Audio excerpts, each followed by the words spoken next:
Tunnel में फंसे हुए 3 मजदूरों को बाहर निकालने के लिए अभी भी रेस्क्यू ऑपरेशन चल रहा है। 9 दिन बीत चुके हैं, लेकिन आज सुबह कहीं ना कहीं लग रहा था कि बिल्कुल प्रशासन नजदीक पहुंच चुका है, रेस्क्यू ऑपरेशन कंप्लीट होने को लग रहा था।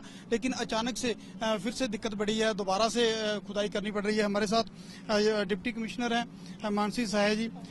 मैडम, क्या लग रहा है फिलहाल? जैसे सुबह लग रहा था कि बहुत नजदीक पहुंच चुके हैं, रेस्क्यू ऑपरेशन पूरा होने वाला था, तो फिर से एक बार फिर से लग रहा है कि रेस्क्यू ऑपरेशन लंबा हो रहा है। जी देखिए, ये जो मुकाम है कि भाई ये एक फीलिंग कि भाई रेस्क्यू ऑपरेशन पूरा होने वाला है, ये हम लोग परसों भी हम लोग सोच रहे थे, उसके एक दिन पहले भी हम लोग ऐसा ये सोच रहे थे। परंतु जब इस प्रकार का कार्य होता है तो चीजें होती हैं, जो आप कुछ चीजों की संभावना आप लगा लेते हो, कुछ चीजों की नहीं। तो रेस्क्यू ऑपरेशन चला हुआ है, हम लोग उन लोगों को निकालेंगे, भले ही थोड़ा और समय लग जाए, परंतु हम लोग यहाँ लगे हुए हैं, हम लोग तीनों व्यक्तियों को निकालेंगे। जिस तरह से आज एनडीआरएफ के सब इंस्पेक्टर नीचे गए थे, तो उनके बाहर आने के बाद क्या कुछ चीजें क्लियर हुई हैं? जिस तरह से पहले सिर्फ कैमरा के सहारे अनुमान लगाए जा रहे थे, लेकिन अब तो खुद वो नीचे जाके आए हैं, तो उनके आने के बाद किस तरह की इनपुट आई है? क्या कुछ आसान है या काफी मुश्किल है, दिक्कतें बढ़ रही हैं? देखिए, जो काम है वो किया जा सकता है। अब बात ये थी, वो जब सब इंस्पेक्टर नीचे गए, वो मुआयना लेने गए थे कि क्या उधर स्थिति है।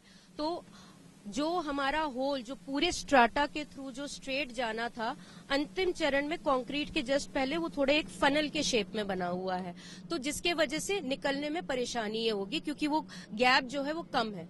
तो अगर वो ड्रिल करें तो काफी समय लग सकता है, 1-2 दिन भी लग सकते हैं, परंतु हमारी मशीन वहां है, तो इसलिए अब हमने एनडीआरएफ को फिर से उनके सेटअप को साइड में करके हमारी मशीन फिर से वहां लगाई है, और मशीन के थ्रू ही हम लोग उस होल को क्लियर करेंगे और उसके बाद आगे की कार्रवाई करेंगे।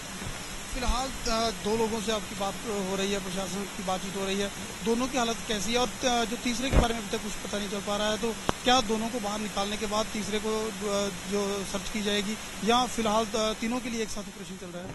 जी, मैं आपको ये बता दूं, हमने शुरुआत से और अभी तक मैं ये पूरा ऑपरेशन जो हम लोग चला रहे हैं वो ये 3 व्यक्तियों के लिए है।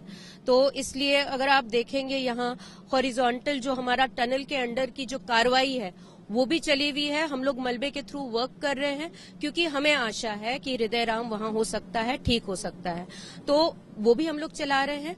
और ऊपर भी हमारा वर्टिकल, तो हम लोग पैरेलल में, ये इंडिपेंडेंट है, दोनों पर एक दूसरे का कोई असर नहीं पड़ रहा है। हमारा मैन पावर एडिक्वेटली हमने ये किया हुआ है, पर हम लोग तीनों व्यक्तियों के लिए साथ में कार्रवाई कर रहे हैं। इतनी भी जताई जा रही है, कब तक हो सकता है ऑपरेशन कंप्लीट?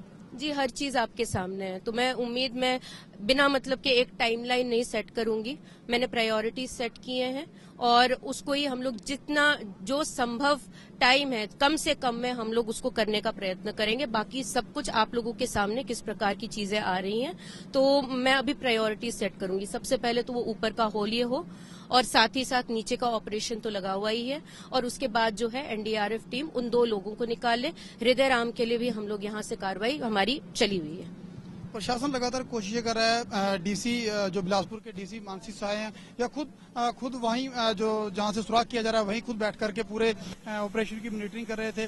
तो इनका कहना है कि तीनों मजदूरों को बाहर निकालने के लिए ऑपरेशन चल रहा है। 2 मनीराम और जो सतीश है उनके लिए पहाड़ के ऊपर से ड्रिल किया जा रहा है, और लेकिन जो तीसरे हृदय राम है, जिनके बारे में अभी तक कुछ पता नहीं चल पा रहा है, उनके लिए सुरंग के जो मुख्य गेट है वहीं से जो खुदाई चल रही है, ताकि तीनों को सुरक्षित बाहर निकाला जा सके। लेकिन समय क्या बता पाना मुश्किल है। प्रशासन के मुताबिक समय कितना भी लग सकता है, लेकिन तीनों मजदूरों को बाहर निकालना इनकी प्रायोरिटी है।